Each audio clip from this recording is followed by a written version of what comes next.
Ah non? Non? Non, il n'y a pas de réseau. Ah non? Oh, salut, c'est Karine. Bienvenue dans la pensée du jour. D'où que tu nous écrives, d'où que tu nous regardes. Et si on se connectait au réseau illimité de Dieu, le 10G?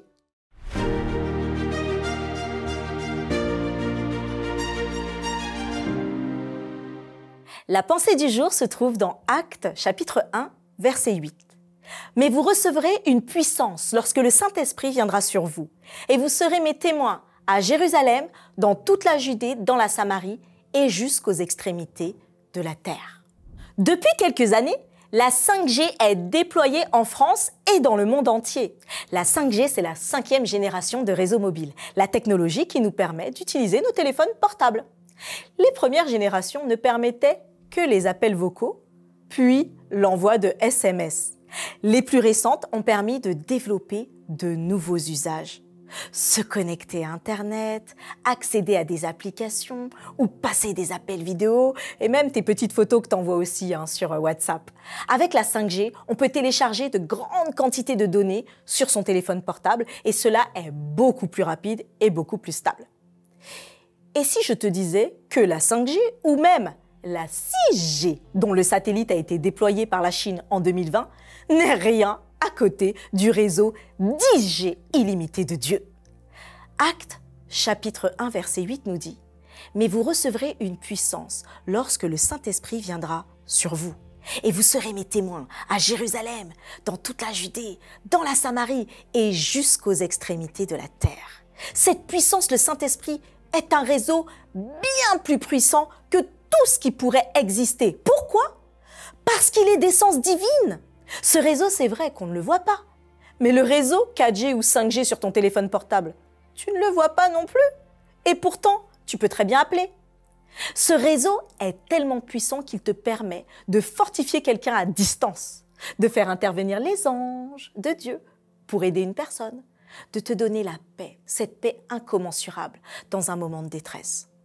J'ai choisi de l'appeler le 10G parce que 10, c'est le chiffre du minimum dans la Bible. Par 10 paroles, le monde a été créé. Dans le livre de la Genèse, le monde aussi complexe soit-il, 10 paroles seulement. Le chiffre 10 est particulièrement riche sur le plan symbolique. Il marque la fin de la série décimale, 9, 10. La fin. Il est l'aboutissement, la complétude, tout ce qui est total. Il représente le maximum, la meilleure note. Il est l'accomplissement et l'unité. Mais c'est aussi le nombre associé à la lettre Yod. On a fait une pensée du jour sur ça, si petit et si insignifiant.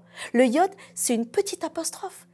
Pourtant, bien que si petite, elle est la première lettre du nom Jésus, Jérusalem et bien d'autres encore. Et oui, ce chiffre 10 intervient beaucoup de fois dans la Bible. 10, c'est le minimum, mais c'est la base par laquelle Dieu présente une chose dans sa globalité. Mais il sous-entend aussi qu'il y a bien plus derrière. Et pour exemple, Jésus devra expliquer qu'il ne s'agit pas simplement de respecter les 10 commandements, car si tu haïs ton frère, mais que derrière, c'est comme si tu l'avais tué. Haïr son frère, c'est comme l'avoir tué. Et tuer était dans les 10 commandements. Ton réseau avec Dieu est un réseau 10G illimité qui pénètre la profondeur de l'âme et libère autrui. Alors utilise ce réseau gratuit. Il est garanti à l'infini. Et vois à quel point tu peux être le témoin de Jésus jusqu'aux extrémités de la terre.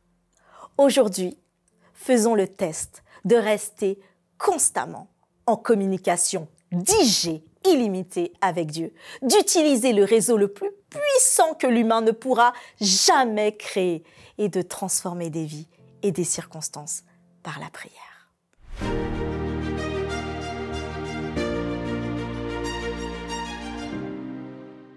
Oh, merci pour vos prières. Nous avons un réseau tellement magnifique.